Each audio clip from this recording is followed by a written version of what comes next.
Hi അസ്സലാമലൈക്കും. നമുക്കിന്നൊരു easy chicken കറി നോക്കാം. സാധാരണ നമ്മൾ ചിക്കൻ കറിയൊക്കെ വയ്ക്കുമ്പോൾ സവാളയും പച്ചമുളകും ഇഞ്ചിയൊക്കെ എണ്ണയിൽ വഴറ്റിയാണ് എടുക്കുന്നത്. പക്ഷേ ഇവിടെ അതിൻ്റെ ആവശ്യമില്ല. ഞാനിവിടെ 3 സവാളയാണ് എടുത്തിരിക്കുന്നത്. ഇത് അത്യാവശ്യം വലിയ കഷ്ണമായിട്ടാണ് ഞാൻ അരിഞ്ഞിരിക്കുന്നത്. 3 സവാള, 3 പച്ചമുളക്, ആവശ്യത്തിന് ഉപ്പ്, വെള്ളവും ഒഴിച്ച് കുക്കറിൽ വെച്ച് ഒരു 4 വിസിൽ കേൾക്കുന്നവരെ നമുക്ക് വെയിറ്റ് ചെയ്യാം. ഞാനിവിടെ 1 കിലോ ചിക്കനാണ് എടുത്തിരിക്കുന്നത്. ഒരു കടായി അടുപ്പിൽ വെച്ച് ആവശ്യത്തിന് വെളിച്ചെണ്ണ ഒഴിച്ച് 1 സ്പൂൺ മഞ്ഞൾപ്പൊടി, മുളക് പൊടി 1.5 സ്പൂൺ, മല്ലിപ്പൊടി 4 സ്പൂൺ, 1 ടേബിൾ സ്പൂൺ കുരുമുളക് പൊടി,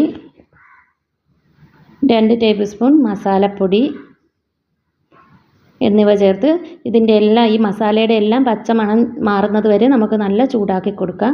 പച്ചമണം മാറുമ്പോഴത്തേക്ക് നമുക്കിതിൽ ആവശ്യത്തിന് കറിവേപ്പില ഇട്ട് കൊടുക്കാം. കറിവേപ്പില ഇട്ട് ഇതെല്ലാം തീ കുറച്ച് വെച്ചിട്ട് വേണം നല്ലവണ്ണം ചൂടാക്കി കൊടുത്ത് കഴുകി വൃത്തിയാക്കി വെച്ചിരിക്കുന്ന ചിക്കൻ ആഡ് ചെയ്ത് കൊടുക്കാം.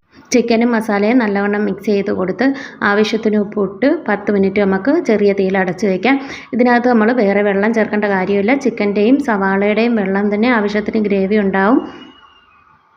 10 മിനിറ്റ് വെയിറ്റ് ചെയ്തതിന് ശേഷം ഇഞ്ചി വെളുത്തുള്ളി ചതച്ചതും ഒരു ചെറിയ തക്കാളി ചേർത്ത് നല്ലവണ്ണം ഇളക്കി കൊടുക്കാം. ഈ സമയത്ത് നമുക്ക് കുക്കറിൽ വേവിച്ച സവാളയും പച്ചമുളകും കൂടി ചേർത്ത് ഒരു 10 മിനിറ്റ് ചെറിയ തീയിലടച്ച് വേവിച്ചെടുക്കാം. ചോറിൻ്റെ കൂടെയും ചപ്പാത്തിയുടെ കൂടെയൊക്കെ കഴിക്കാൻ പറ്റുന്ന സ്വാദിഷ്ടമായ ചിക്കൻ കറി ഇവിടെ റെഡിയാണ്. എല്ലാവരും ട്രൈ ചെയ്ത് നോക്കണം.